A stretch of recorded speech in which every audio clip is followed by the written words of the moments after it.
Welcome back. Earlier you met two mothers who were so concerned about the number of children dying in tubing and other water-related activities. They reached out to their local representative, Kathleen Peters, to do more. Representative Peters joins us now. Thank you so much for being here, and thank you for what you're doing. Let's start off with, when you first heard the story from Bridget and Carol, what prompted you to truly make a difference and not be the typical yes politician, which you're not anyway, but talk about your thoughts after you heard Devaney's story. You know, I'm the mother of 4 sons, and I was the youngest of 7 children. And so and first off, when I met them, they were hurting so bad. And the loss of a child is the worst possible thing that we could do. And to save one life is worth any amount of effort it takes. And so it didn't take much for me to be convinced. I met them, they told me the story, and I'm, okay, how can we help? What do you want? What do we need? What do we have to do? And we set up a coffee mix. You know, we met for coffee, and we brought all the moms that wanted to be a part of this, because there are a lot of very passionate moms that really want to make a difference. And we came up with what it is that they wanted, and I kind of listened and wrote it all down, and kind of took it all in, and then called another meeting and said, okay, now your passion has come down a little bit. Let's talk about what you want, because what you've picked is a little big. So let's kind of condense it down, go for something that we can definitely get a win on first round. So, so that's what we did, and so we drafted a bill, and there were several components of that bill. And we named the bill after Devaney, so had it passed, it would have been called Devaney's Law, forever in statute. But unfortunately, we didn't get it passed. Matter of fact, we didn't even get it heard in one committee. So Bridget would email me or call me or text me and say, how are we doing on that bill? And I don't have good news for you, but I'm working on it. And so it's it just takes determination to find another avenue. And if you're really passionate and determined about something, if one door won't open, we're just going to find a window. And so, did that happen for you guys? And that is what happened. That is what happened. There were several things that we wanted. We wanted to make sure that we did an education campaign, because now when the chairman of the committee wouldn't hear the bill, I made enough noise that Fish and Wildlife decided to look at data and see if I had any kind of relevance in what I was saying.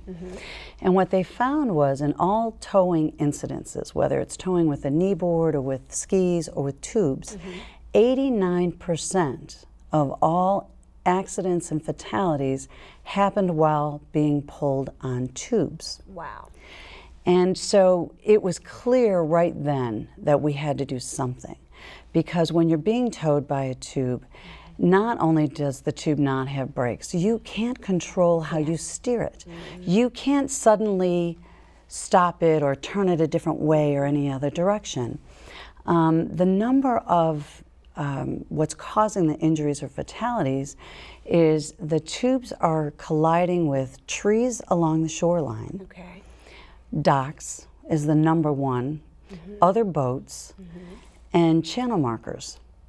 So what do we have to do then to protect our recreational boaters? And educate people how this can happen. So what we wanted in the bill were some parameters about how far away from a dock you had to be.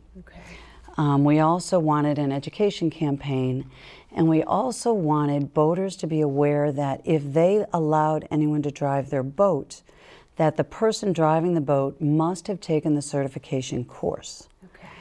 And so we wanted knowledge of that. So what we did is, when they realized that there were so many incidences, they put money in the budget. They appropriated money for an education campaign related to tubing, which I think is critically important. We need to educate people, because what is really interesting is the drivers of the vessels in these incidences are all experienced boaters. Yes.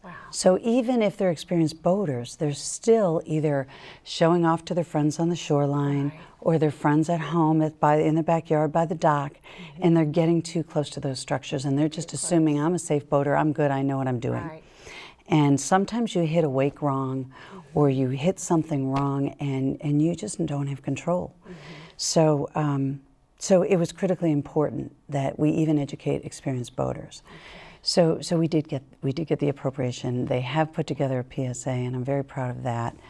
And they're also changing where recreational boating can occur, and they're expanding the no-wake zones farther away from bridges, farther away from docks, to ensure that if people know what the new laws and the new rules are, that they won't be doing the recreational boating, towing people near those structures. Wow.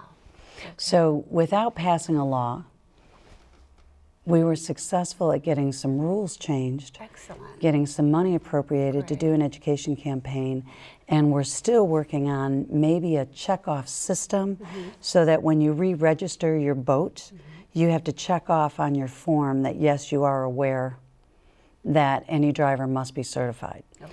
And we haven't gotten that done yet, but we're still working on it. You're working on that. That's next legislative session. Well, it may not be a bill. We may be able to get that done without changing the laws. So FWC has been very helpful in all of They this, have been incredibly cooperative and forward-thinking, and they really had taken it upon themselves. I didn't ask them to do this. They took it upon themselves to do the study. They took it upon themselves to project doing all of that, and I didn't find out about it until after the fact. How about that? But it was the bill, it was Devaney's law. But it was your efforts. It was Devaney's law that... Two devastated mothers who were so concerned about other teens that either they knew or didn't know, they didn't want this to happen to, spoke out, made a difference. You had the heart enough to care, and now we're moving forward with Devaney's law and this amazing PSA. So let's wind down the segment, Representative Peters, by taking a look at this PSA. It was produced by FWC, and they've done an amazing job with that. And please keep fighting for this. I know you will, as you do a lot of amazing things for us in Tallahassee. Thank you for being here. Thank you for having me. All right. Let's take a look now at the PSA from FWC.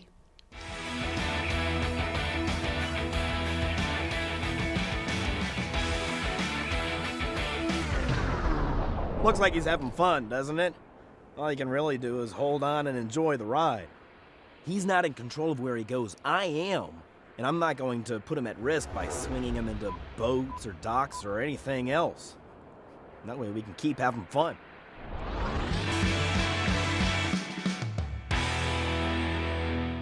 Representative Peters, thank you again for what you're doing and for making a big difference in Tallahassee, and also for being here today. You're welcome. All right, stay with us. We'll be right back.